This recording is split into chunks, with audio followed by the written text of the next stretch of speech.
Buoy Health Insights, Knee Clicks and Cracks. Hello, and welcome to another episode of Buoy Health Insights, your go-to source for deciphering the signals your body sends you. Today, we're discussing something many of you might have experienced, knee clicks and cracks. Whether you hear them while walking, bending, or extending your knees, these odd sounds are common and often not a cause for concern. But let's dig deeper to understand when you might want to pay more attention to these noisy knees. Firstly, these knee sounds are known medically as crepitus, and many people will experience them at some point in their lives. Regular exercise that strengthens the muscles around the knee can often reduce these sounds. But if the clicks, pops, and cracks happen frequently and are associated with pain or swelling, it's a sign that you should consult a healthcare professional.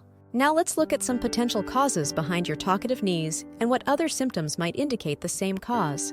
Gas bubbles. Your knee joint is filled with a lubricating fluid that sometimes forms harmless gas bubbles. A clicking or popping sound can occur when these bubbles burst. Excess tissue. If a knee injury doesn't heal correctly, you might develop extra tissue called plica, which can cause clicking sounds when extending the knee. Unless it's painful or affects your daily activities, you usually won't need treatment. Meniscus tears. Your knee joint has two pads of cartilage called menisci, which act as shock absorbers. A tear can occur due to sudden, forceful twisting or direct impact. Along with a popping sound, you might experience pain, stiffness, swelling, and difficulty straightening your leg. Small tears on the outer edge might heal with rest, ice, compression, and elevation, the Rice protocol. However, seek medical advice if you have persistent pain or trouble moving your knee, as surgery might be required. Osteoarthritis. This common form of arthritis affects the knee by thinning the cartilage as we age.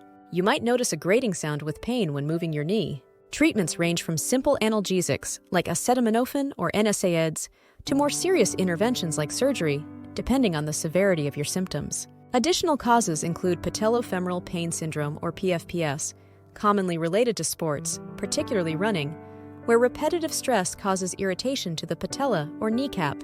This can lead to popping sounds when climbing stairs or changing positions. Likewise, snapping tendons or ligaments might lead to clicking sounds, but this usually doesn't require medical treatment. Now, which symptoms indicate that you should seek medical care? If knee clicking is accompanied by persistent pain, swelling, limited range of motion, or if you feel instability in the knee, it's advisable to see a doctor. These could be signs of a meniscus tear or severe PFPS that may require more than just rest and ice. Also, if knee clicking is followed by a loud pop, particularly after a high-intensity activity like sports or a traumatic event, this could indicate an ACL injury. Immediate pain and swelling are common signs, and such an injury necessitates prompt medical attention. Before we wrap up, remember that while occasional knee noises are not typically a red flag, being attentive to accompanying symptoms can help you identify when professional advice is needed. Don't forget, if you found this video helpful, give it a like, share it with friends, and subscribe for more insightful episodes of Buoy Health Insights. And we thank you for tuning in.